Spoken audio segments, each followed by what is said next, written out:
Welcome to day 44 of our 52 days through Nehemiah. Today we're looking at Nehemiah chapter 11, verses 1 through 19.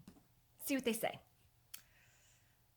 It says, "Now the leaders of the people stayed in Jerusalem, and the rest of the people cast lots for 1 out of 10 to come and live in Jerusalem, the holy city, while the other 9/10 remained in their towns.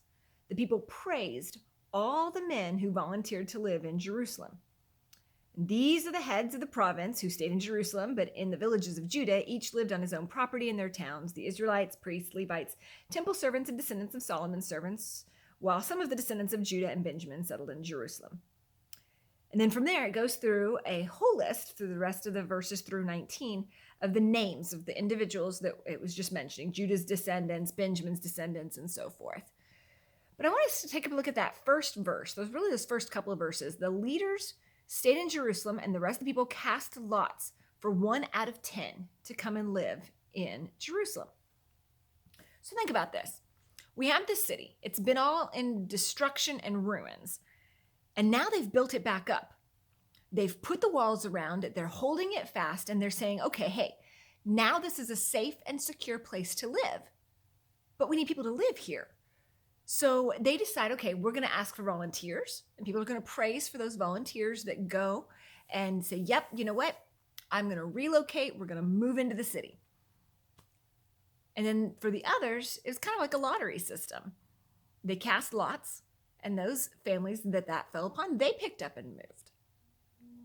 Really, this is about obedience again and making sure that we're following through, because what good is having a city that's built, that's secure, that no one chooses to live in? That wouldn't have accomplished God's purpose at all.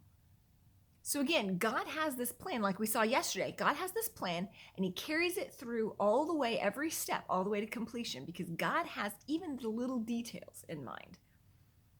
So as they continue to follow this plan, they got people who volunteered or were chosen by lottery to come and live in this city, so they could truly become a city that represented God, who God is, what God can do, and all the great things about what God was doing through the people.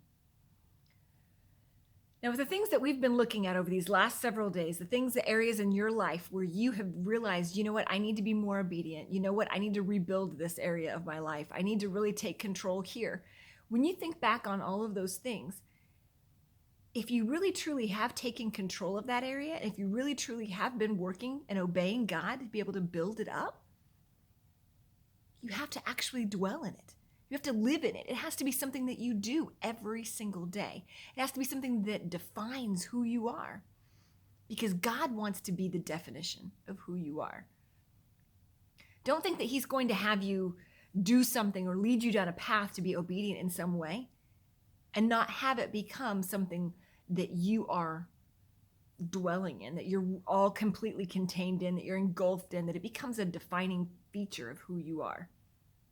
That's what God wants when God moves in your life. He covers every little detail, and he wants to get the entire piece of the entire you focused on him. As you've been working through this month, this 52 days, I hope that you've seen that thus far. We've only got a few more days left, and we'll continue to see how God moves and kind of puts the finishing touches on the plan that he had for Nehemiah through this. Thank you so much for joining us today. Again, I'm Christy Birchfield, and I look forward to seeing you tomorrow. Thanks.